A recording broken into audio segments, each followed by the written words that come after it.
got the Texas Fan Better Podcast. Chef Bridge, Fifth Ward Crenshaw. You know the best out there.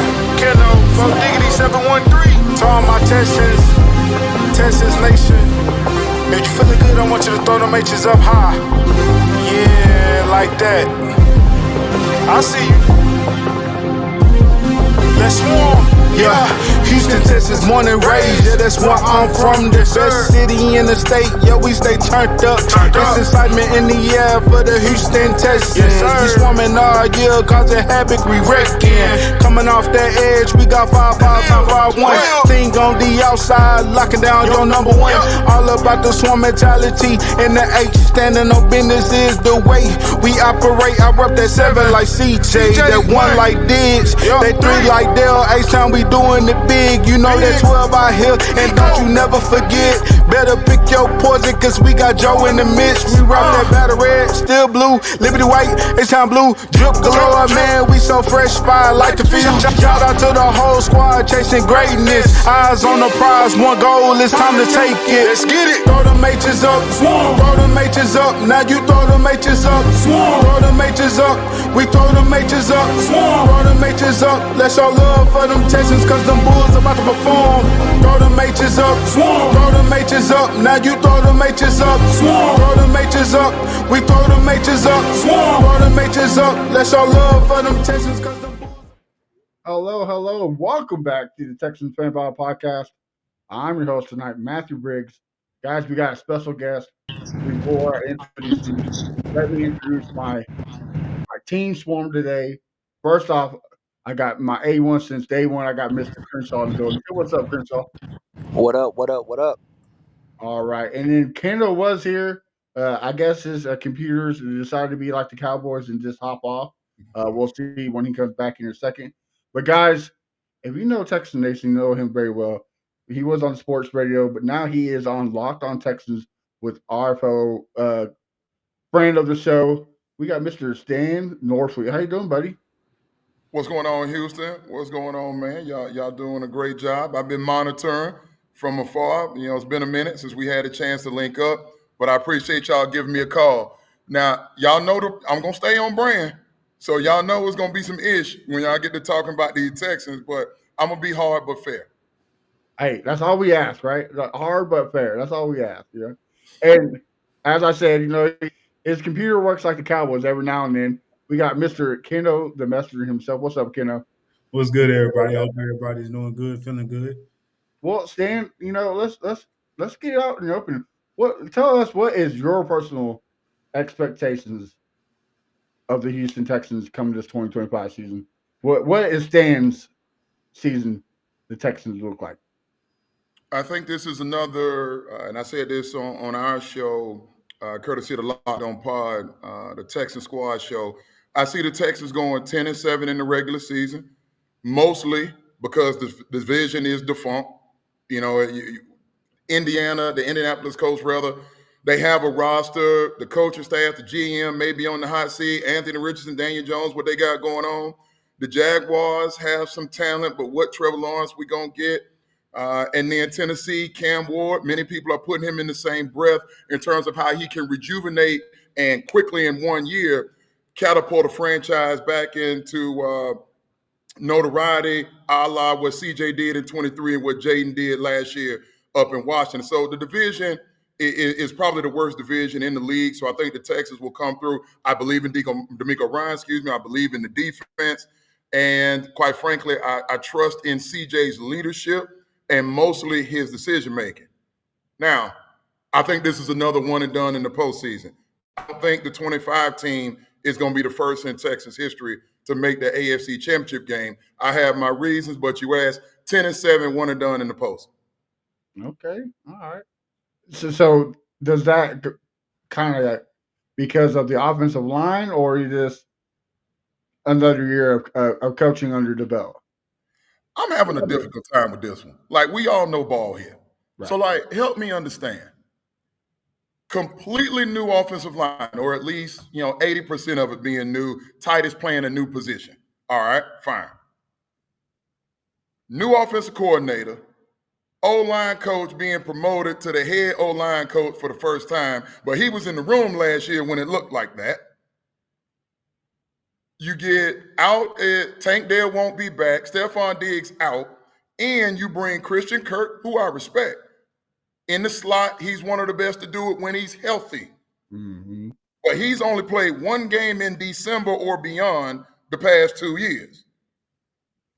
Oh, then I'm going to go and get two rookie receivers out of the second and third round, respectively, not from Alabama, not from Ohio State, not from Clemson, not from Georgia, from Iowa State. And I'm going to hang my playoff hopes on that bunch collectively with CJ, and we all saw CJ get broken last year. I'm not mad at the most pressured quarterback in the league over the last 2 years. CJ got skittish in the pocket. So I believe they're going to do a whole reset on the offensive side of the football in an offensive league under a defensive-minded head coach, and that's what's going to get us into the second round and into the championship round. I'm not buying it with this year's team. And I respect what they're doing over there at NRG. It's no hate. I told D'Amico to his face, he has my support. But the roster is the roster. Right now, I don't see it. Right. Yeah, they gotta make believers out of you, right? Like, I mean, there's no hate in that.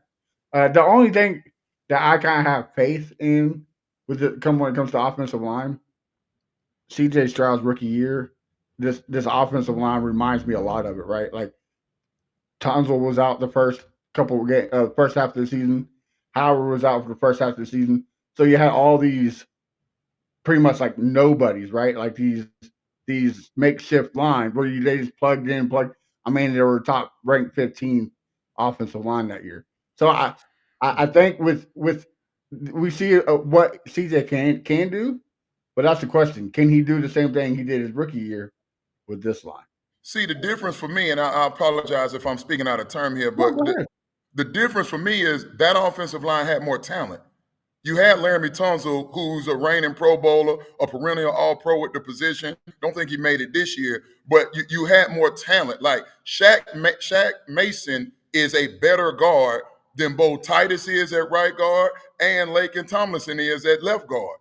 And then when Titus is playing his position at right tackle, he's better than either Blake Fisher or Trent Brown or even Ariante Ursery, the first round pick out of Minnesota, if they slot him over at the right side. So I understand your point, Chef B.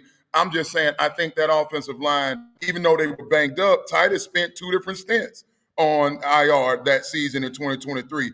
They were still overall better. And then the Lord did send us a godsend. We forget how good George Fant was at that right tackle spot that year. I don't see that. These dudes graded horribly, Cam Robinson included. Cam Robinson played left tackle on 2 different teams last year and then got jettisoned in the offseason. I just think the overall talent was better in 23. No, I agree with you. Like I'm gonna wait and see what this line does before I say anything, right? Like let's put up or shut up. Like if they come out and start off with a bang, cool. If not, all right, we got to go back to the chalkboard. And I don't know if we can do that. Kenneth, what do you think, boss? Man, honestly, I see what Stan is saying, and I just try to like sit back and let's see what happens. That's how I see it. Like, because we don't know. Like, this line could mess around and be good, or it can be bad. My hope is it just don't be bad as last year. And of course, like it was some fingers pointed at Bobby. It was fingers pointed at the guy that stepped away, that retired. I can't remember his name, but Strasser. I do get the point that Pop was in the room, but it was rumors, whatever the case may be, that he wasn't really running the room, man. He really didn't have much say so. That's what they say. Of course, like Titus been saying certain things about Papa, how he gonna have them doing this and that. So of course it's all good. Like we all just want to see it, and that's what we hoping for. We do know if this O line comes out and be top 15 at least, or I'm not even gonna say at least, like maybe top 17, top 18 at least. But if they can be at least 15 through 17, that will help this offense tremendously. That will help CJ tremendously, but it's of course it's a big if. Like, and so we all just waiting to see what's going to happen. I'm hoping for the best. I'm hoping because when you have, and just like that 2023 year, you had a bunch of guys that was on 1 year deals. What do guys do on 1 year deals? They ball out because they're trying to get paid. So hopefully Titus coming with that energy. Hopefully Cameron Robertson coming with that energy. I don't know if it's, of course, he some made some, I guess I can say, excuses for him as far as with the Vikings system and stuff like that. At the end of the day, I'm just hoping that most of these guys on this line have a chip on their shoulder. I forgot who. I don't know if it's PFF ranking them 32 right now. Yeah. So I need them to take that to heart. Like we gonna have to see. Like at the end of the day, we gotta see if we got some dogs who like they know they already doubted. So and Titus, he trying to he feel like he has to step up to that leadership role. Honestly, we got to see like Titus, do you want to be back or do you want to bag elsewhere? You're gonna have to show up. So I'm not gonna say they're not gonna be good. I'm kind of hoping for the best, and I'm hoping that Nick Haley will be the difference when it comes to these play calls. You got any rebuttal to that, Stan? I think that's a reasonable take up until the very end. Like, we just saw this movie. I want to go see Jurassic Park, this new one that just came out. I hadn't seen it yet. Now, although I haven't seen it, we know what Jurassic Park is about. It's dinosaurs doing something to scare the bejesus out of people. He's gonna eat some people gonna die, some people gonna make it. So I know what it is. So if I never see it, I got a general idea of what that is. D'Amico Ryans just moved on from a first-time play caller. And I'm talking about Bobby Slowett. They blamed Bobby for everything. I think we forget how that looked in 2023. Bobby had something to do with that. Now, did Bobby not have a counterpunch? Did Bobby and the quarterback having some issues? Yeah, it sounds like there were some personal things going on behind the scenes. They are singing the praises of Nick Caley, the offensive coordinator, but he's a first-time play caller. And so I'm looking at D'Amico going, you just did this. Now, I hope you're right. Maybe you hit on the guy. And this is a Ben Johnson or a young Matt LaFleur or a Kevin O'Donnell or a Zach Taylor in Cincinnati who are disciples of Sean McVay. But what if it's not? And that's why I come back and I look at the roster. I tell people this all the time. This is an old Bill Parcells-ism from my days inside the Cowboys front office. Hope is not a plan. And when I hear people talk about, I hope this offensive line plays well on 1 year deals, and I hope Cole Popovich can take the reins and they'll listen to him, and he seems to be liked in the offensive line room. I hope we get the best out of Cam Robinson. I hope these second-round receivers out of the Big 12 that has produced nothing of subsequent, in terms of playing on Sunday, not named CeeDee Lamb in the last decade. I've looked. So, like, to me, there's just a lot of hope, and I just reverberate that. Hope just ain't a plan, man. I think D'Amico, so people ask, and I'll shut up and come back to y'all. People ask, okay, Stan, you're the smart guy. What do you think they should have done? Well, I probably would have doubled down on another free agent. I probably would have took a look what's going on in that Devontae Adams sweepstakes, what's going on in that Cooper Kupp sweepstakes. I would have gone to look for, can I get Christian Kirk? But can I also find some money to go pay somebody else that's up? Amari Cooper is still out there. I believe it's a free agent. Go get somebody else that you know. This team needs to hit the ground running. They can't afford. Now, the division is going to give them some space, but in terms of how I think this team should be built for success in winning a championship, you need to be hosting playoff games, a la the Indianapolis Colts from the Peyton Manning year. Go score points early, get ahead, and unleash these pass rushers, man, and make life easier for CJ so he's handing the ball off to Joe Mixon. So I get it. I understand. It is a fair point by you, Keno. I just think that I've yet to see anybody give me something concrete, tangible that we've seen to make us think it's going to be okay. I'm just not there. You sound like a lot like Crenshaw. So Crenshaw, talk to us. What is your take on it, brother? Well, that's what I was gonna say. See, I like when Stan talk because Stan keeps it real, and when you keep it real in Texas Nation, they call you a hater. And you're not being a hater. You just telling it how it is because you're not looking through the same lenses that they look through. I'm with you. You said 10-7. I'm more 11-6 because of the division. One and done. I'm with you on one and done because I don't think they're better than the big three in the playoffs. Yeah. That's the Ravens, Kansas City, and the Bills. On the But then road. on the road, because fans gonna say, "Oh, we beat the Bills last year." Yeah, at home, and we barely did that. Yeah. But it's just it's too many questions. Offensive coordinator, the offensive line. It's too many questions coming into this year. CJ last year, CJ had happy feet. CJ didn't look like the same CJ because he was scared.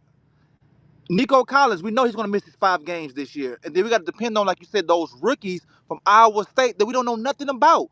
We're just hoping, we're wishing, we're praying that it's going to be good, but we don't know that. And that's why I like when Stan talk because Stan say shit that other motherfuckers don't want to say. You know what I'm saying? And that's why Matt said you sound like me because that's what I be saying. You know what I'm saying? I don't hold back because I keeps it 100. You know what I'm saying? I want the team to do good. I mean, I love the team. See, ticket holders for a long ass time. But what's real is real. And I don't think we're there yet. You know, we still have coaching issues from our head coach. You know what I'm saying? And like you said, I wish he would have got a seasoned offensive coordinator, not another first time guy. We don't know nothing about this guy. He just because he came from the Rams, don't think we gonna be the Rams.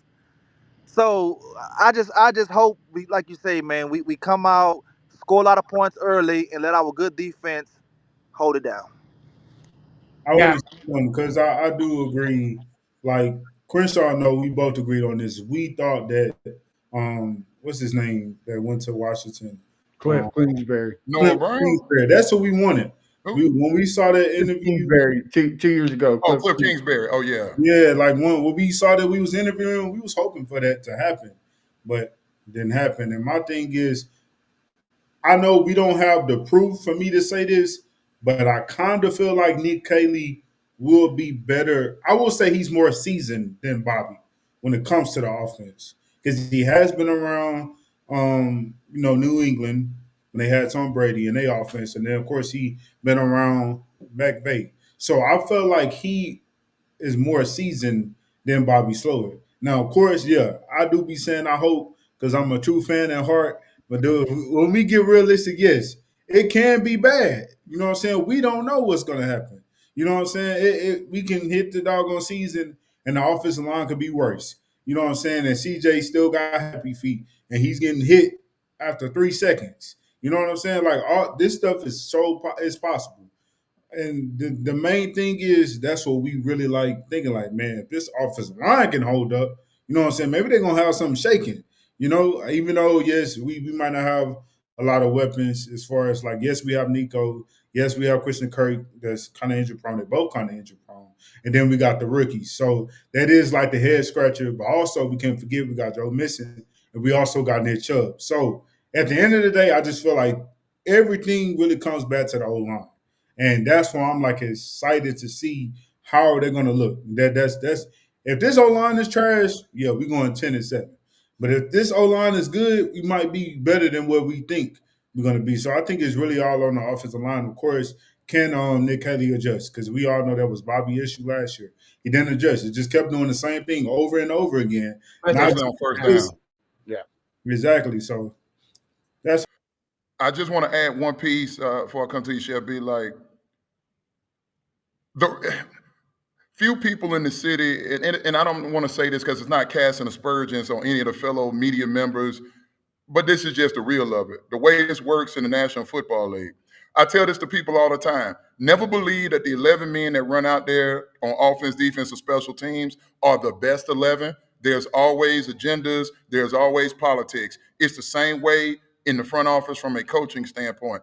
You know the reason why D'Amico keeps going to get these first round or these first time play callers?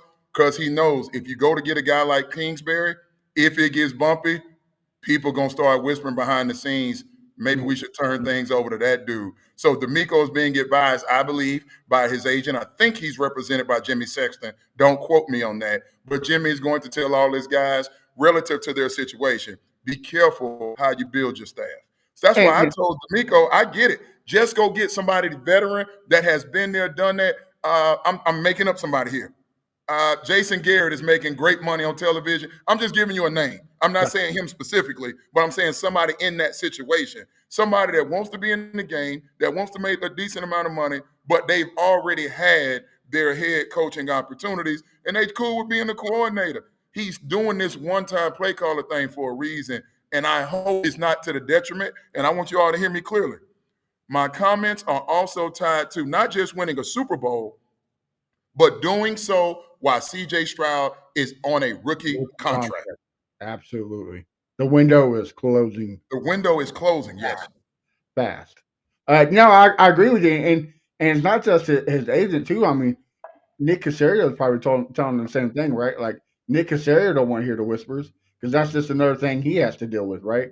That's just another thing he has to fix. So I see where you're coming from, but I'm glad Crenshaw mentioned this because I'm the type of person. Let me see it before I start judging. Okay, if it like Kendall says, offensive line comes out and kills it, we got to be contenders, right? We like the floor. The ceiling is 13 games, and the floor has got to be like 11, 12. If the offensive line comes out gelling, right? But I'm glad Crenshaw brought this up. My biggest concern has D'Amico learned his lesson because in Green Bay, almost in Houston against Buffalo, against Detroit. I mean, there's several games.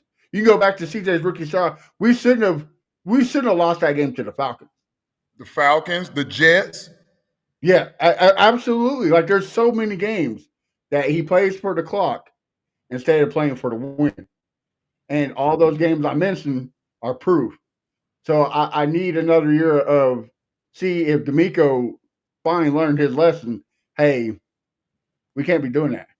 We got to put the foot on the pedal.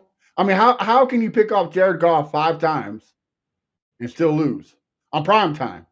On prime time, like I mean, that's kind of where you get your respect from everybody else in the NFL, and that just kind of slap in the face. It is. But this is where like I agree with you, Stan. But this is where I like a Doug Peterson, like a guy like that coming in as an offense coordinator, say Mike McCarthy. Mike McCarthy. I mean, Jason Garrett probably wouldn't do it, but Jason Garrett, like, there's a lot of offensive guys that Clint Kubiak. He was still there at the time. I mean, he's seasoned. He has experience. Plus, his dad could give advice. Like, okay, D'Amico, instead of this, let's do that. Instead of that, let's do this. Because we do blame a lot on Bobby Slowick of not adjusting, but we got to also give some, give that little hate towards D'Amico. I'm not hate, but criticism to D'Amico for not adjusting. The buck stops with him. Absolutely. Right. Now, listen, I said this and I pissed off some folks, and you know me, I don't really give a damn, but some people was hot with me because I said, look, I'm not saying that D'Amico's seat is hot by any stretch. Let's just say they go one and done again. You can't blame it on Bobby Slowick and Nick Strauss anymore. So if they go one and done again, they lose on the road at Kansas City for 2 consecutive seasons. Who's going to take the heat? It ain't CJ. Hell, the offensive line is on 1-year deals anyway, everybody except Titus and the rookies or the young guys, Scruggs and Blake Fisher and obviously Arante Ursery. So, like, who takes the fall? And I started doing some homework, and I'm stuck on this offensive side of the ball. The defense, I'm not worried about much at all. I'll be honest with you. I think that's a top 5 defense in terms of performance and talent. They got a couple places that I'd like to see some improvement. We'll see what they do going through training camp, roster cut down, and then into the season at the trade deadline. But offensively, look at the Nick Casario draft picks. I count 17 on offense outside of these rookies. How many offensive players has Nick Casario hit on? I count 3, really 2.5. Nico, CJ, and Tank Dell whenever Tank is healthy. Now, Tank is often injured. So I'm going to count that 2.5. 2.5 out of 17, even if you count Tank as a full one, 3 out of 17 is like a 17% hit rate on offensive players. At some point, somebody, if they're one and done again, it ain't going to be Miko. Nick is on the last year of his contract. So what does that? I'm not trying to push anybody out the door, but we all know this game. I've been fired from the league. This game is results oriented, period. And that's all I'm talking about here. It's not personal. So I ask y'all, if this thing is another one and done, what changes reasonably do we think they would make? I mean, you're right. Like you kind of have to look at the GM, right? I mean, like you said, three out of 17. If he was an MLB hitter, he'd be on the bench or called down to the AAA, right? Like so. I mean, defense wise, like he's hitting some good strides, but this is the NFL. Today's era is all about offense. Nobody cares about defense no more, except for coaches and players. Like everybody wants to see people scoring 30 points a game, at least 30 points a game, and that's what our offense was supposed to be last year. And I don't think we made it to 20. So like, you got to look at the mirror at some point, right? Like you got to look inside to see what can change. Crenshaw, what you got? Yeah, I mean, it's not what people want to hear. They're gonna be like, "Well, Casario built this, he did that." Now think about it like this, fellas. If the Panthers would have took CJ, we would have took Bryce. You know what I'm saying? So we only got CJ because the Panthers took Bryce. That's it. So you can't say, "Oh, he did great on that pick right there." And then for us, the defense, if we didn't have D'Amico Ryans, would his defense be as good as it is? You see what I'm saying? So at some point we gotta like, hey man, if you can't get it done, bro, we gotta move on. Now, to who, I don't know. Maybe they need to stay away from New England and get somebody else. You know what I'm saying? And we do need to do something in CJ's rookie year because once that contract comes in, unless he's gonna give us one of those Patrick Mahomes deals, 10 years, it's gonna be hard to win.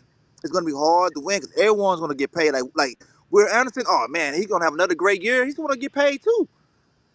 So we got to figure it out, man. I'm tired of losing. I'm tired of going to the barbershop, got a cap, tell people, oh, this, and that. Man, I'm tired of that shit, man. I'm ready to win. Like, can I win before I get older? You know what I'm saying? God damn. Is that too much to ask for? And that's got to be the goal for me. And Keno, I know I'm stepping on your toes a little bit there, brother. Like the goal here for me, and that's where my commentary, and I have a slogan, and the game of football has changed my life. It has given me access to things that I've never dreamt. Been in the room with men and women I've never dreamt of. So like I'm loyal to the game first, then my teams. And I am an advocate. I've worked over there. I have very close friends that have played over there. You know what I mean? Like I love the organization. I do. But they are not above reproach when the situation warrants asking. And in an offensive league, and quite frankly, the McNairs they are culpable in this too, meaning, and I'm not saying it's all doom and gloom. I'm excited. Anything can happen in this league. You can have a Washington Commanders moment and make it to the title game. Like we've seen the Jacksonville Jaguars. We've seen the Tennessee Titans. They were up double digits in the fourth quarter of the AFC Championship on the road at New England with bleeping Tannehill at quarterback. So anything can happen week to week. That's why we love it. But at the end of the day, and I've done the homework, there are 11 coaches in the National Football League. That means a third of the coaches in the league are defensive minded. Other than Bill Belichick, you got to go back to 2013, Pete Carroll's Legion of Boom, to find a defensive-minded head coach that has won a Super Bowl. Look who's getting busy right now. Andy Reid, Sean McVay. What's going on? I'm thinking about who am I leaving out? Sirianni, and before him in Philly, Doug Peterson. These are offensive minds that are winning Super Bowls. So when you're going to hit your wagon, culturally, D'Amico came in and did his thing. But now the goalpost has moved, pun intended. This should be about hosting the Lombardi. And when you trot out that offense, including that line, to start week one, people with good sense have reason to be concerned. Nick Casario, you've done some excellent work. The haul they got for cashing in on Deshaun Watson in the midst of that fiasco, bravo. Going to get Joe Mixon, bravo. Landon Steph Diggs, bravo. Going to get Aziz and Daniil, cleaning up the salary cap, bravo. But bro, on that offensive side of the football, you with a 17% hit rate. We got a problem. It's an offensive league. And so you look at where the money is, the Texans, I think, are spending the ninth most money in the league on offense. So somebody is going to have to pay the piper if this results in the same thing. We all know the definition of insanity. Yep. Keep repeating the same thing over. Uh, uh, all right. Over a different outcome. I got one for you, Stan. I got one for you, Stan. Okay, I know this is gonna piss some people off. Okay, Why let's you gonna go make me back. scared? Let's go back 2 or 3 years, and a guy that a lot of Texans fans were like, fuck no, man, this guy's too old. He's this, he's that. What if we would have had the same exact team with Sean Payton? How would this team look to you? Sean Payton is the head coach. Listen, man, you got a chance to get Sean Payton, and I said it in real time. I said, man, I think D'Amico would be dynamic. He did exactly what I thought he would do: infuse optimism, discipline, structure. He would rally the fan base and the organization. At the same time, though, see, D'Amico knows he's got to go stand on that sideline, and he's done it. He got to go stand on that sideline on the other side from Andy Reid. You got to get over that mountain.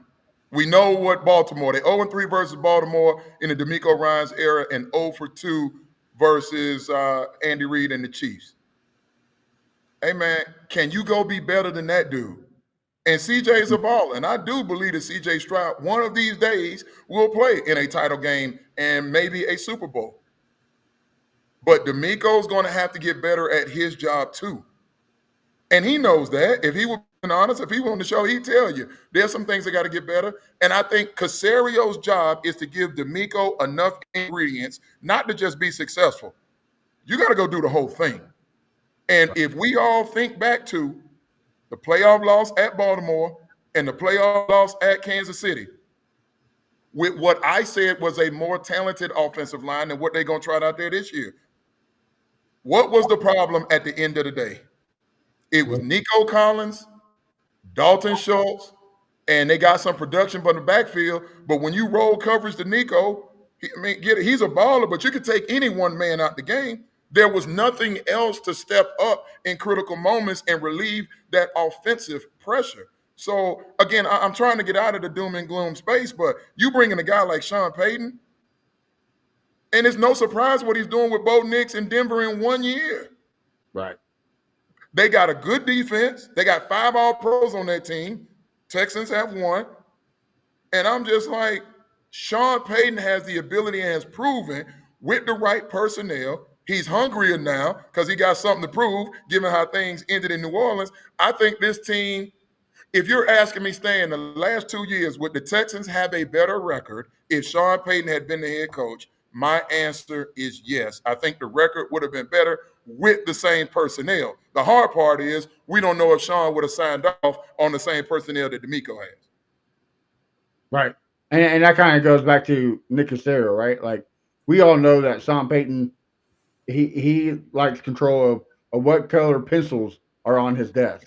Like, so I don't think Nick Casario was bringing him in for that headache, right? Like he didn't want no, you know, back and forth. It was his guys, and he'll help get whoever they want.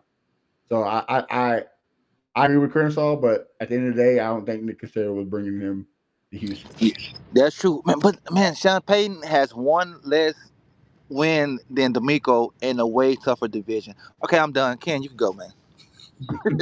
No, man, I agree. I agree, man. I will say, I was frustrated. Don't get me wrong, man. I was frustrated when I saw the Nick Cayley signing, and I'm just like, bro, y'all couldn't try to go get Doug, Chip Kelly, or some veteran person that's been a head coach, that's an offensive coach, and been an offensive head coach. You know what I mean? Like we need somebody with experience. So I tapped into my fandom and I was just like, you know what? Let's see. Did Cayley been through, you know what I'm saying? He, like I said, he was in New England with McVay. Of course, the hoping comes in. But if he's not the answer, if he doesn't prove anything in year 1, then yeah, so we definitely got to look at Miko like, all right, What's going on? Like, why aren't you trying to get somebody that's seasoned as an offensive coach? Because if you have that, we can possibly win a Super Bowl or at least go to the Super Bowl if you have an experienced offensive coach. But like we saying, that window is closing, so it's like, man, Nick Caley got to hit. He got to come in honestly on fire off the rip. I know it's first time play caller, but he seriously has to come in off the Game rip one. or something. Yeah. Because if he don't, it just it's we're gonna have to pay CJ after next year. So that is like the head scratcher, and it's like, And Will Anderson, both of them. We're gonna have to pay yeah, both. Well, I So, think they're they gonna end both up will get paid. franchising one and paying the other. right. And the franchise number on Will is obviously less than the quarterback market. So I think they're gonna kick the can down the road on Will. As of now, I mean those edges are getting paid. I mean, right now, I mean, ooh I boy. mean, you still got to get the TJ Watt deal got to get done, and the Mhm. Micah Parsons deal got to get done, and the Trey Hendrickson deal has got to get done. Look, Will Anderson is making money by not playing right now. Like Will is just like Yeah, the ante is being upped, and you know what that quarterback market looks like. So they got to get ready to pay people. I get it. So here's my thing about it too with the whole Nick Caley thing. Again, I'm a guy. Let me see it before I make judge because For sure. I could say, oh, this guy's gonna suck monkey balls, and he come out and be the best offensive coordinator we ever seen. So I'm just waiting. But the thing that kind of that not impressed me, but kind of had me high hopes is he wasn't coaching defense 4 years ago. That's the thing that kind of had me head scratching. He's only been on offensive side 2 years or a year before D'Amico says, "Hey, you're my offensive coordinator." So I'm like, that's not okay, D'Amico. I trust you. You know, I'm gonna ride with you. So now Nick Haley has more experience, and he has tight end experience. So hopefully he can fix whatever's happened with Dalton, improve. I think Cade Stover is going to be a good tight end. Give Brevin Jordan a healthy season because we've seen what he can do when he's healthy. He's healthy, yeah. Again, Nico Collins, Kirsten Kirk, they're all always hurt. So we gotta have people healthy. But here's my thing. Saying you talk about the losses, the Baltimore game that was completely they just gave up on spying Lamar Jackson in the playoffs. Which I mean, Christian Harris had his number. He Christian had Harris him had a hell of a had game. his lunch, Yeah. and then the second half they quit doing it and got hurt, and then that's when the snowball turned into the avalanche. Well, last year, we're even though that we were down, we had them beat by every stat line. We had them beat. We had most yards, time of play. Like we had everything, most rushing yards, everything. But here's what got us beat: 3 times. Bobby Slowick put Dalton Schultz on George Karlaftis, and Got all glued three on him. times Yeah. he got sacked. So this is the only thing I want Nick Caley to do. If it fails, don't do it again. At least don't not in the same drive. Why are you gonna put Cade Stover against He I put think K Stover against Minnesota against Jonathan Grenard. I'm like, what that's are we what I was doing? gonna bring up. That's what I was gonna bring up twice. I'm Not like, once, what are but we doing? twice. Like, he can't block him. Right. Well, So not all straight off the line. You're gonna do that. Do a chip block, right? Like do something. Don't put him on the line. He's gonna get 8. A rookie. have a quick play. Don't have no play that needs to develop for that Right. about 4 or 5 seconds. so I have a different perspective on the Kansas City game. I think two things, and I say this all the time on the shows that I'm on. Multiple things can be true at the same time. It's not always one thing. Right. What you said in terms of offensively putting people in disadvantaged situations from a Bobby Slowick standpoint, yes. Not having enough personnel on the field. Thank God for Joe Mixon. I want to talk about him before we get off this call. But at the same time, defensively, and well, there's another one. That's not Kansas City's best version. That's why it didn't surprise me they got beat in the Super Bowl. That's a down Kansas City. They didn't have Rashee Rice. They were a shell. I shouldn't say a shell. They weren't at least offensively.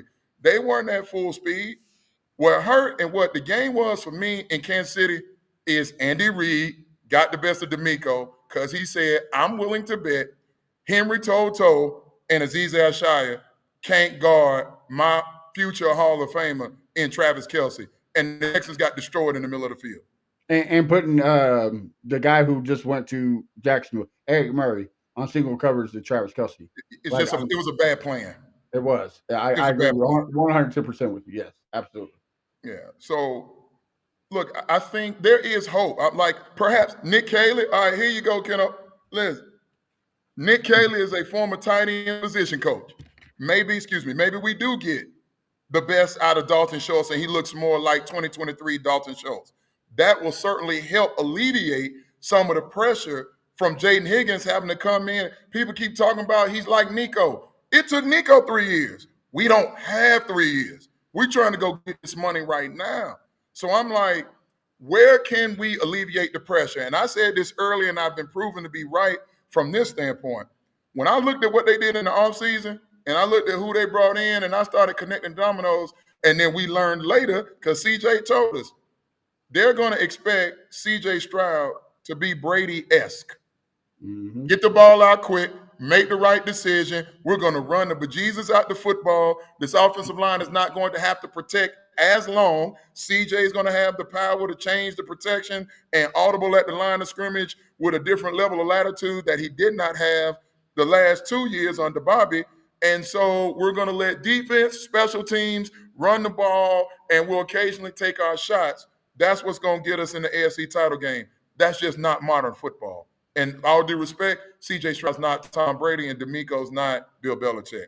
I think it's not the best plan as opposed to what they could have done. No, Yeah, you're I right. agree. Like honestly, I agree with you on that, Amari Cooper, and he's still out there. It will make sense for us to, give him a 1 year deal and bring him in because it's insurance for one, and him being a number two, that is perfect for him. So yeah, it's a lot of stuff that I look at Nick Caley and D'Amico, and I'm just like, what's going on? Like, why not? This guy's right here. You know what I'm saying? Amari Cooper seems like he would be that type of guy that you would love in your locker room, the swarm mentality. He An just goes about Alabama his guy, business. an Bama guy. Alabama dude, So you know what I mean? yeah, so that hopefully, I guess they're gonna wait and see how these young guys look in the preseason or in training camp and see how that goes before they make their decision. But And they they don't have to still, act on it. yeah, Briggs, they still believe to some degree, like John Mechie and Xavier Hutchinson have to know this is the biggest camp in both of their professional careers. I mean, both of those guys, quite frankly, could be out of pro football if they don't go put some good tape up in these joint practices and these preseason games. So maybe one of those guys emerges and they can give us something. Remember how critical Noah Brown was in 23? Mm-hmm. At Cincinnati, Noah Brown was money. You needed that. So Tampa Bay. maybe it's Hutch or Mechie gives them something. Yeah. I'm not gonna lie, I think I done gave up on Mitchie. Like love him as a person, but I think I done gave up as far as Mitchie on the football field. I don't know, man. Like I'll be telling my homie he an Alabama fan, so he pro Mitchie to the fullest. But I just be telling man he might be cut. Honestly, It respectfully, he could might be. be It cut. could be tough. Like I said, when I was coming up in the scouting ranks, they used to say that you give a player 3 years. Really, this is John Mechie's third season on the field, given coming back from the ACL and as well as the cancer diagnosis. So maybe the light bulb comes on this year. I like the kid, same as you, and I need somebody that has been through the fire a little bit. Now we've seen rookies come into this league and tear it up. Brian Thomas Jr. You saw what Malik Neighbors did a year ago. Like those boys got busy. But do we believe that Higgins and Noel are on that level? I don't. I think they're ballers. I'm not mad at the team for selecting them. I'm just simply acknowledging were there some better options given what you needed to do, given how the postseason ended up the last 2 years. Yeah, I agree, and it's definitely as far as Jaden Higgins, it's like you look. you look at his size, pause. I don't need Crenshaw saying that. I'm But 44 years old, man. I ain't dealing with no damn pause. I'm past that. yeah, Crenshaw, he the guy that's Crenshaw gonna needs say to stop that. So I gotta say that. But you know what I'm saying? You look at him and you see he's fast, he's quick, you know what I'm saying? And he got some speed on him for a big guy. And of course Yeah, you like at the end of the day, the only when it comes to rookies, all you can do is hope. Because you don't know what they're gonna be. So I definitely understand that aspect of having two rookie receiving. It's like you can't just say, "Oh, they're gonna go out there and ball and go crazy," because you just never know. You just don't know. something you just have to wait and see. So yeah, we definitely need some insurance. I believe in. We can't. I wasn't with the Christian Kirk trade. Yes, it was cheap, but that wasn't something that I was excited for. Of course, if he stays healthy, yes, he can be, you know what I'm saying, a good guy on the field we need along with Nico, but that's the problem.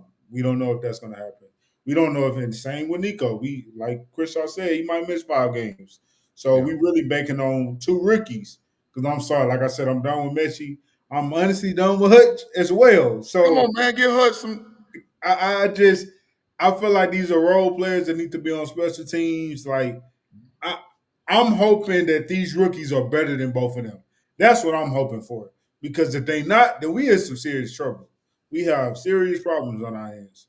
I see, Chef. I know you want to get back in here, brother. I'm just looking at Eric Ashton 26 over here in the comments. He says Higgins will do numbers this year. Just watch. I think Higgins is gonna make some plays, and we're gonna go, okay, there it is. There's that second pick in the second round and the first second round in the history of the league with a guaranteed contract. That's not my point. My point is it going to be enough? Some people think Luther Burden III out of Missouri was a better wide receiver. The Bears, Ben Johnson is over there in Mm-hmm. Chicago saying, thank God the Texans didn't take my guy. I'll take Luther Burden III. And people kill me in the city. I wish Crenshaw was in here to hear this. People kill me in the city being in love with these two receivers from Iowa State. You Oh, didn't I'm watch here. Iowa State football. You don't know what the hell they'd have done. Give me a Big 12 wide receiver, not Mm-hmm. named CeeDee Lamb, that has done anything of consequence in the National Football League in the last decade. Hollywood Brown is on his third team, and he's got a 1,000-yard season. We're going to need Higgins to be bigger and better than that. This year, I'm saying, this year. Yeah. He may Yeah, turn into be Nico 3 years, but like I said, this is about the right now. Chef B, you got it. No, go Stand. ahead. yeah. Good. I mean, they was hyping up Hutchinson when we got him because they looked at his numbers and everything And from Hutch the was Hey, better same than hey, him. school. hold on. From the This same is what school. Crenshaw Yes, can't do. Crenshaw, hold up. Just Crenshaw saying. tried to compare Hutchinson to Jada Higgins. he And I should. hate that comparison. He should. Why? They are Higgins two was different first team receivers. All America, led the nation and led the Big 12 in receptions. I think he was number two in the NCAA in receptions when he came out. The only reason Zay, the only Joe Mixon, reason Hutch isn't a second round pick like Higgins is because he ain't run 4.47. Joe Mixon was quietly. Another thing I was gonna say, I wanted Luther. I was pissed about that. I'm not gonna lie to you. I was upset. I saw Jaden Higgins. I'm like, all right, here we go. Luther was right there, and I'm looking like I've been studying Luther. Great route runner. He kind of give me Odell vibes a little bit, Mm. and he's explosive. He good run after the catch guy, strong hands. I really wanted Luther, but we went Jaden Higgins route, and then when we got Jalen Noel, I felt a little bit better because you got two receivers that are different. But at the end of the day, we gotta Now, hope for the best. We gotta hope they. when it comes to those two guys, like I am a Higgins fan. I think we did get a steal out of Noel, but to me, I think it was a good pick. So don't get me wrong, but I think it was a safe pick on Nick Caserio's part because who are their comps all the time? Nico Collins and Kirsten Kirk. Mm. So like, you got the same guy. So to me, it feels like okay, like Crenshaw says, Nico's gonna miss his five games. Well, we got his backup playing right here.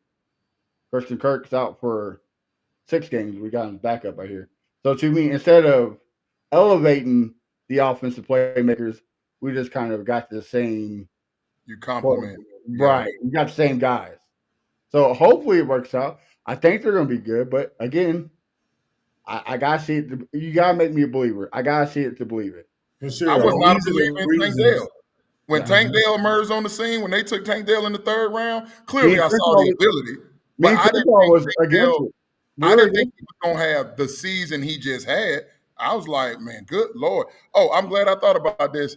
Who had this? I saw this on CBSSports.com projected what the stat line would be for Higgins this year. They predict 38 receptions, 528 yards, 3 touchdowns. That ain't gonna cut it. You don't Hey, need no credit. and me and Crenshaw got a bet. Or what's Me the and bet? Crenshaw got a bet. So look, I bet Crenshaw that he will get over 600 yards. And Crenshaw is the 6 touchdowns or 7? It's 7 one of those. touchdowns. How Seven. many? 7 touch. You said 7 7 touchdowns. touchdowns. So Yeah. I'm gonna need him to come through for me. I'm gonna I need him don't to come know. You're through. gonna lose that bet. Yeah, Crenshaw, you might have to. Hey, I support you on that one. I might have to double down, Keno. Like, what's going on? And so Hey, some people they get on me because they think I'm down on the kid. The kid has an opportunity to go prove himself. It's not about that. And there are going to be moments that he balls, but we'll find out in January, in December, and January. When everybody's banged up, when you hit that rookie wall, when you got to go up in Baltimore, Kansas City, and Buffalo, and there go Joe Burrow on the other sideline with Zach Taylor, and they've been to a Super Bowl, and here come Hendrickson and Stewart off the edge. When it get real, we'll find out. Well, Stan, well, I know we gotta let you go here soon, but you said you want to talk about Joe Mixon, so I want to show you a video that I seen the other day, and I want to get your thoughts because we're trying to get these guys on the show. They're called off the cuff pod. Um, it should be called off the Jaguars nuts because that's all they do is Jaguars nuts. So, but here, let me make sure it has audio and all that. Okay. All right. So this is what they say about Joe Mixon. Joe Mixon was quietly bad last year. He was one of those. He had a big September, week 6 champ sort of guy, and then we all kind of just excused the rest of the season. Blame Houston's O-line, blame Joe Mixon. I'm just going to blame them both. I'm taking Brees Hall easy right now. I think Dallas is just purely more athletic, simply put, and he's a better pass catcher. So, I mean, I don't see a scenario where you put them in the same offense and Brees does not perform them today. I feel like Joe Mixon is a bigger tone setter, though. You must be forgetting what Brees Hall did in the NFL already. See, I think Mixon, though, he's a guy that's going to get you to that first down line. He's one way or the other. I don't know if I can really say about Brees. Brees is your playmaker, though. So I think it's closer than we are making it seem, personally. Yep. But I do think it's Brees. All right. So Joe Mixon was quietly bad. What do you think? He was one of those. I think these are some nerds that are not real astute in the game of football. And quite frankly, to be fair for them, they may not be as nuanced in specifically what was going on down in and down out over here in RG. I got some numbers of my own because I'm a little bit of a nerd myself, so I can respect that. Joe Mixon, 1,016 yards on the ground, 11 touchdowns, 1 receiving touchdown. That's in 14 games played. We all know that was an illegal hip drop tackle. He's still dealing. Yeah, he's still dealing with those hip drop tackles. So I'll keep that there. Pro Bowl in 2024. ESPN.com just ranked Joe Mixon currently the 9th best running back in pro football heading into the 2025 season. He was honorable mention after the 2024 season. All right, but here's one that really stands out, and I don't think people understand this, and then I'll get to how good I think Joe Mixon has been, at least last year, and what I think we can predict coming into this season. Joe Mixon, the only player with 1,300 scrimmage yards and 9 touchdowns in each of the past 4 seasons. Not Derrick Henry, not Saquon, None of those Kyron Williams and all that. Not Bijan Robinson. I know he ain't been but that long. Like Joe Mixon, who averaged 4.1 yards a carry last year, or excuse me, over his 8-year career, 4.1 yards a carry. I said this on the show when people called in, and I thought I was going to lose my job at that time. I lost it later, but nonetheless, I thought I was going to lose my damn job. Hear me clearly. You ready? Hyperbolic for some, but if you think about it, it makes all the sense in the world. Joe Mixon is the heart and soul of the team last year, and he is the heart and soul of the team this year.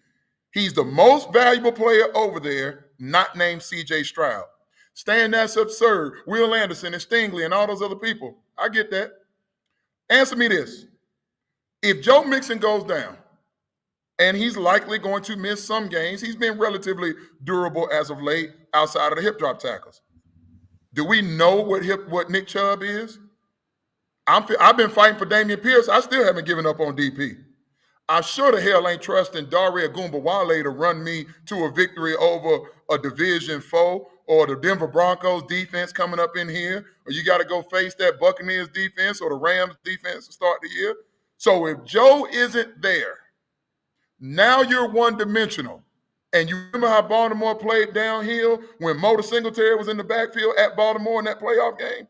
And Nico was out there by himself. Kyle Hamilton, before the snap, when they broke the huddle, the damn safety was down there standing over the top of Nico.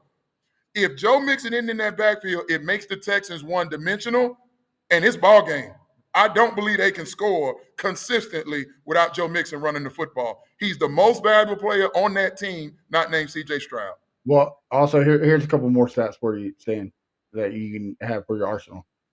He scored 83% of our second half touchdowns last year. I know it wasn't many, wasn't many at all, but he was 83%, and also 50.6% of the time, every snap, he got hit behind the line. Yeah, behind the line. 50.6%.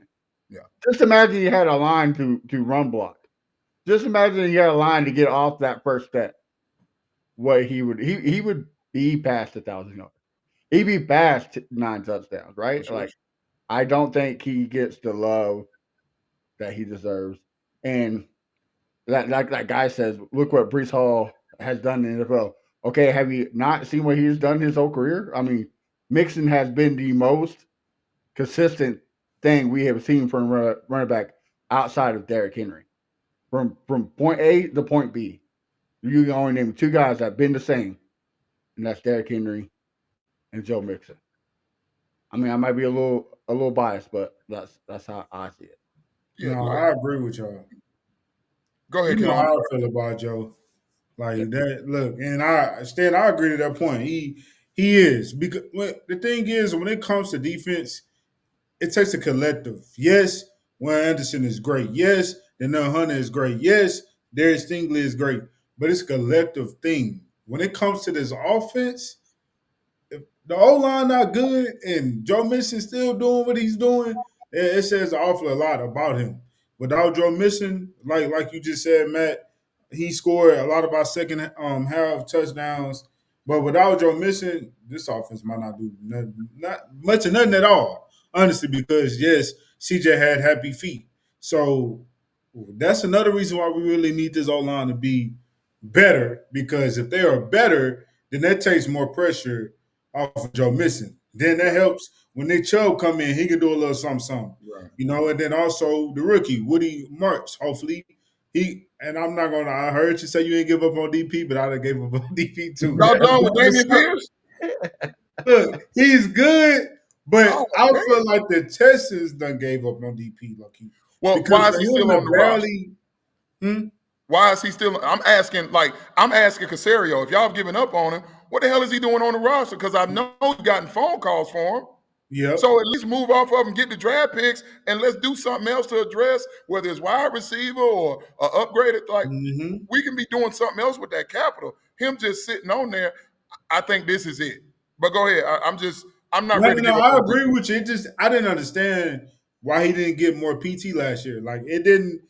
40 carries. I was sick and tired of seeing Uncle Bawale on the field. Like, honestly, like, I don't care about no He's a out the good catcher off the backfield. I'm not trying to hear none of that. I don't want to see that man on the field at all unless it's special teams. If it ain't special teams, third downs, have Nick Chubb, have Woody Marks, or even DP. But I'm sick and tired of seeing the Bumba Wale on this field on third downs. It frustrates me. I just don't get it. I never got it. Chris, you have anything to add about Joe Mixon? Well, I agree with Stan. Outside of Coldridge, he is the second best player on the offense. He is the heart and soul. Um, a lot of people fell in love with Nick Chubb name, not his game. They didn't look at him the last 2 years. The last 2 years, he's injured. And when he came back, he was awful. So they're going by the name, and they figure like, oh, we got Nick Chubb. We gonna eat. We gonna eat. I don't know. I wanted to get the guy that Denver signed. I can't think his name from Houston, the JK? running back, JK. Yeah, they got J.K. J.K. Dobbins. Dobbins. Yeah. That's who I wanted because he was younger. I feel like we could get more years out of him. That's what I wanted. So I wasn't really too fond with the Nick Chubb signing, but it is what it is. We need Joe to at least play 15 games this year, at least 15 games this year for this team to do what we want them to do. To me, the only way we can get the AFC Championship if we have the number 1 or number 2 seed, because we need 2 home games hosting to get to the AFC Championship. Because they're going on the road, it ain't gonna cut it. Yep. It ain't gonna cut it. Yep. Well, and I'm glad y'all all are saying heart and soul. We're also forgetting these players meetings. Who's the guy who set them all up? Joe Mixon.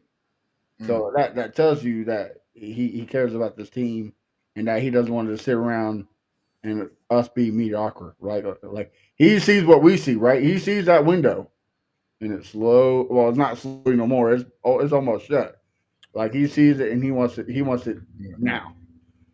I think when you look at, and I just heard Mina Kimes and Dan Orlovsky on their podcast, on Mina's podcast, they put the numbers to what we've all seen. Look how critical the running back, there's a resurgence of the running back. Look how critical the running back has been, what Saquon has done in Philly, what Derrick Henry did in Baltimore, what Josh Jacobs has done in Green Bay. I mean, obviously what Joe has done here. Like, you start going around the league and what these running backs are doing when they had to fight, scratch, and claw for their paper. And it's like, the in vogue thing in the league now, it used to be RPO. They moved away from the RPO, and now it's condensed formation, bringing people closer to the football. And now you're still going to have your motions. You're going to have bunch formations, your 4x1s, and things of that nature. But right now, people are running the football because everybody's out there playing these big nickels. Everybody's playing big nickel on defense. And if you're going to have these coverage corners, cool. I'm going to line up in pass formations, but I'm going to run the football out of it, and I'm going to run it at your throat, and you're going to have to stop it over the course of 55, 60, 65 snaps, and most cover corners just aren't built for that, i.e. Sauce Gardner. So it would behoove the Texans, and I think this is where they're going. The offensive line, granted, none of those guys, those new pieces, have graded well. I still don't know what the hell is going on. We're out of time, I know, but I don't know what the hell is going on. Why Jake Andrews, just because he got drafted in New England, has come in and kicked Jared Patterson, who's got 18 career starts at the position, including 2 playoff games and a win last year. Like, why the hell are y'all kicking Patterson out for this Jake Andrews? But anyway, bringing in these dudes that none of them graded well, but it's easier to run block than it is pass block. I think when you load up on that backfield and you go get the offensive line that they've gotten, bigger, more stout dudes, I think they're telling us it's going to be a healthy dose of Joe Mixon, Chubb, and whoever else, Woody Marks, and whoever else, and they're going to relieve the pressure from CJ that standpoint. The problem, what if that O-line is what they graded out last year? I don't know what the backup plan is. Right. No, it makes sense too, right? Like, cause like Woody Marks, somebody told me, I forget who it was, but it's a crazy stat. His sophomore year at Mississippi State, he had 80 receptions as a running back. 80 receptions. That's crazy. I mean, that's a receiver don't even get those, right? Yeah. So like, I see what you're saying too. Like, the same person told me that he reminds them of Kevin Falk, and I see it now, right? Like the Ron. And where did Kevin Falk play professionally? New England, New England with Brady. Exactly. And I think that's what they're trying to do is is quick passes, have the running back dump and dive and run the ball down your throat. I think that's what they're trying to do. Um, we just And gotta then see it you believe play, it. you play action off of that, and you take your shots with Nico and Higgins and Kirk in the slot. This is going to be a lot of 1-2-3 ball out. Yeah, agree. And hopefully that works out. We just gotta fingers crossed here. Yeah, and you know what else that does when you play that way? See, if I'm 1-2-3 ball out and I get the ball to Christian Kirk on a 3-yard dig or a 5-yard dig, to me, that's just a handoff. That's a run play. We just toss the ball out there to him. But what it does is it shrinks the game. You keep Mahomes and Lamar and Josh Allen from having the football because the clock is on our side. We got to win time of possession, and we're going to methodically push the ball down the field. We're going to be patient. CJ's decision making, all of us trust it, I do believe. We're going to wait for you. That's why New England won. Last thing, and I'll shut up. That's why New England is so successful. It's Belichick and it's Brady, but what's the philosophy? The philosophy is to be sound in all three phases, and you wait patiently for the other team to do something dumb. Bill Parcells used to say, more games are lost than won in the National Football League, and I believe that's still the case. I mean, I.e. you just gave I.e. Sauce Gardner. I give I.e. Atlanta Falcons Super Bowl. Like, I mean, 21-3. I mean, everybody's like, this game's over with. 28-3. 28-3, yeah. Oh, yeah, 28-3. You're right. Yeah, so, like, you're exactly right. And that this hope, the only thing, you're right. More games are lost than won, right? It's all about execution. If we get executed right, hopefully this personnel can get it. That's all we need is execution. Not just from the players, but from the coaches too. So again, here's fingers crossing. Training camp starts next week, Stan? Yeah, this is what's the night? Wednesday night. The first practice is 2 weeks from today. 2 weeks from so just I can't wait, man. Yeah. This to me, I love baseball, but man, this got to be like the most boring time in sports. Like it's terrible. Like I turned the TVs on Sports Center at work today, and they're out there playing tennis. I'm like, yeah, football has to come, man. I can't take it no more. It's tough. We got 50 some odd days until we get college football. You got the Hall of Fame game coming up, I believe, in 2 weeks. July 30th. Yeah, okay, the end of the month. Yeah. And so you're gonna have some teams reporting to training camp. I think that's the Lions and the Chargers. I think one of those LA teams and the Lions, I think, is the Hall of Fame You're game. right. You are right. Yeah, you'll get some guys reporting to training camp around around the 16th. But last thing again, I said that like 2 things ago. Yeah. I'm optimistic. Good. Yeah, I'm optimistic about this season. I really am. I think they'll win the division. Great. I think they will host a playoff game. They'll probably win that. But can you finally get over the hump? Will those rookies play like rookies on the road in those moments? How do the Texans play when it's cold outside? They haven't fared well when it's gotten cold outside. So you start talking about the fact is CJ Stroud, is he going to get gun shy? He got his ass whooped last year. Wasn't his fault. Totally. Held on to the ball a little longer on some things, just trying to do too much and make a play. But, like, I'm waiting to see, can D'Amico galvanize everybody? And can he elevate the entire program? Because that's what the great coaches do.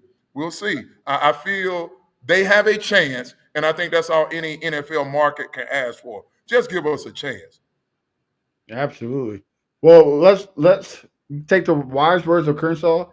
This is the worst part of the podcast because it's the end. Stan, why don't you tell everybody where we can find you on social media, what you got cooking? That way we can support you like always. Hey, man, I'm on that old Twitter X at Stan Sportsman. I appreciate it. I was laying low for a little bit coming off the local radio gig, but still the hot takes. I assure you, I spent a lot of time in looking at the data and watching the film and making some phone calls. So I'm not going to always tell you what you want to hear, but as the dust settles, you'll find that more often than not, you got accurate information and you were entertained along the way. So at Stan Sportsman on Twitter X, I'm currently doing 2 shows a week. Locked On Podcast Network, the Locked On Texans Squad Show. So go to my social, you'll see the latest episodes. Absolutely, we love the show. The family of the podcast. Stan, man, thank you for everything you've Appreciate done y'all, man. for us. We're definitely gonna have to get you back on before the season starts to get some of some of those flaming hot takes because we got some too. So definitely need that one. Till All right, then, bro. Y'all give me a shout anytime. Appreciate Chef B. yes, sir. Crenshaw, man. Y'all boys keep doing work. I see you. Yes, sir. You stay blessed. Peace to you. All right. Keno, why don't you tell everybody where they can find you, what you got cooking, that way we can support you. Y'all can follow me on X and YouTube and TikTok at Here Keynote. I'm cooking up videos here and there. Of course, about Boston. Shout out to the Rockets. You know what I'm saying? We just made a big trade to get Kevin Durant on the squad. So, you know what I'm saying? Got some good stuff for that. And yeah, man, y'all continue to support the Texas Fan Better podcast. Football season is near. And man, it's definitely gonna get more exciting as, you know what I'm saying, training camp comes and I'm gonna be in that thing. So y'all be on the lookout. We're gonna give away some practice tickets. And we're gonna do a little something. We ain't got it settled yet, but we're gonna do a little something, give away some practice tickets. That's it from me and yeah, go Texans. And don't let this man be, give this man some flowers where it's due. His birthday is next week on the 15th. So make sure y'all show him some love because this dude, regardless what these Packers, Rams, and Ravens fans say, this dude knows his stuff. Akeem's the GOAT, and the Texans will one day win the Super Bowl. But Yeah. also, make sure you follow our brother Crenshaw at Fifth Ward Crenshaw everywhere. Honcho at H Town, Honcho 713, Texans TV everywhere. And of course, man, follow the show, Texans Fan Battle. Like Kendall said, we're going to give a little gift. About that time, we should start giving because the season's right around the corner. Maybe some new merch, maybe some training camp passes. So, but make sure you are around to get those. And you can follow me at A1 Day One Texans. Till next week, stay blessed, stay humbled, and stay hydrated. It's hotter than the motherfucker out there. You know, for sure. Till then, let's go Texans.